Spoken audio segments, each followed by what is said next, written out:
Hey there, Prairie Plant Girl here.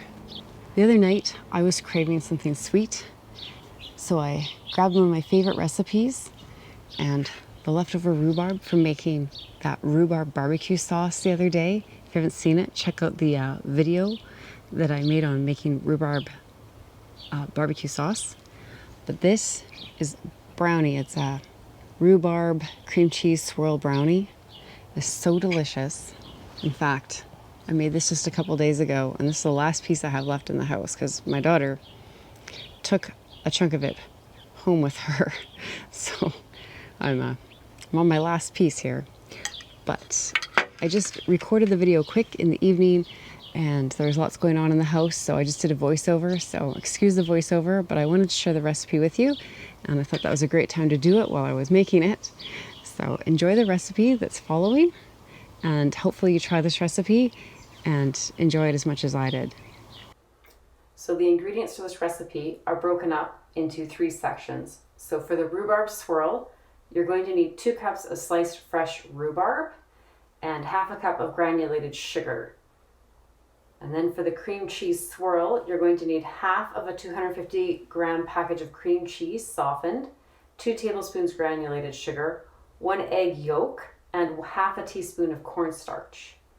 For the brownies, you're going to need 170 grams of milk chocolate. I just used chocolate chips, half a cup of butter, 1 cup granulated sugar, 1 teaspoon vanilla, 2 eggs, 1 cup all-purpose flour, and a pinch of salt. For the swirl, you're going to take a saucepan and put your rhubarb and sugar into the saucepan over medium heat and stir it pretty much constantly until the rhubarb breaks down, and then the mixture will become kind of thick and glossy. It takes about 10 to 15 minutes. It took about 10 minutes for me this time, and you can see by the end that the rhubarb will be very broken down. It won't be chunky at all anymore, just kind of a little bit of stringiness, and that's what you're looking for. And then you just scrape it into another bowl, just basically to help it cool down, and let it come to room temperature. While that's cooling, we'll work on the cream cheese swirl, and that's basically just taking the cream cheese and the sugar and beating it until smooth. You could use a hand mixer for this. I just got out my KitchenAid, and you just mix that until it's smooth, and then you beat in the egg yolk and the cornstarch, and then you just set that to the side, and you can work on your brownie mixture. So I just put it into a small bowl just to make it easier for afterwards, because it's such a big bowl for this amount of mixture here. And now we'll make the actual brownie part. And so you're just going to melt the chocolate and butter over medium heat in a saucepan, just stirring occasionally until it just is all melted and smooth. And then you can remove that from the heat and let it cool for 10 minutes.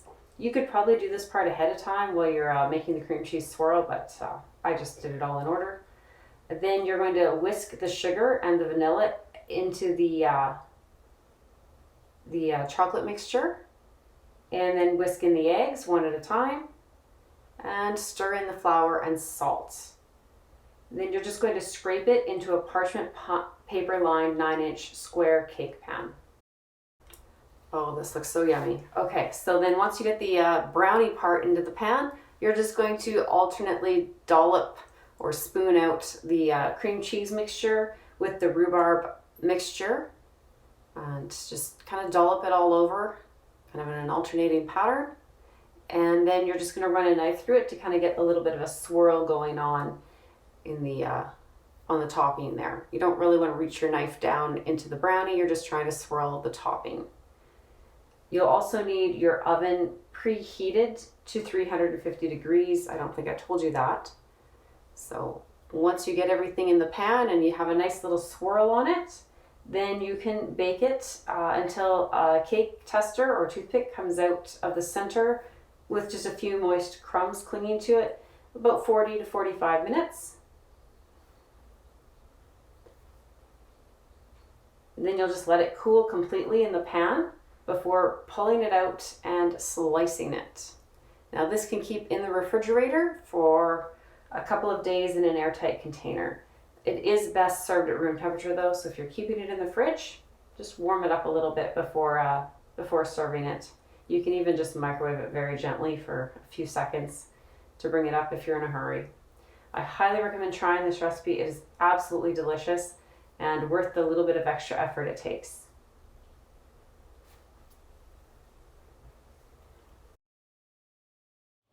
This is such a wonderful gooey brownie inside.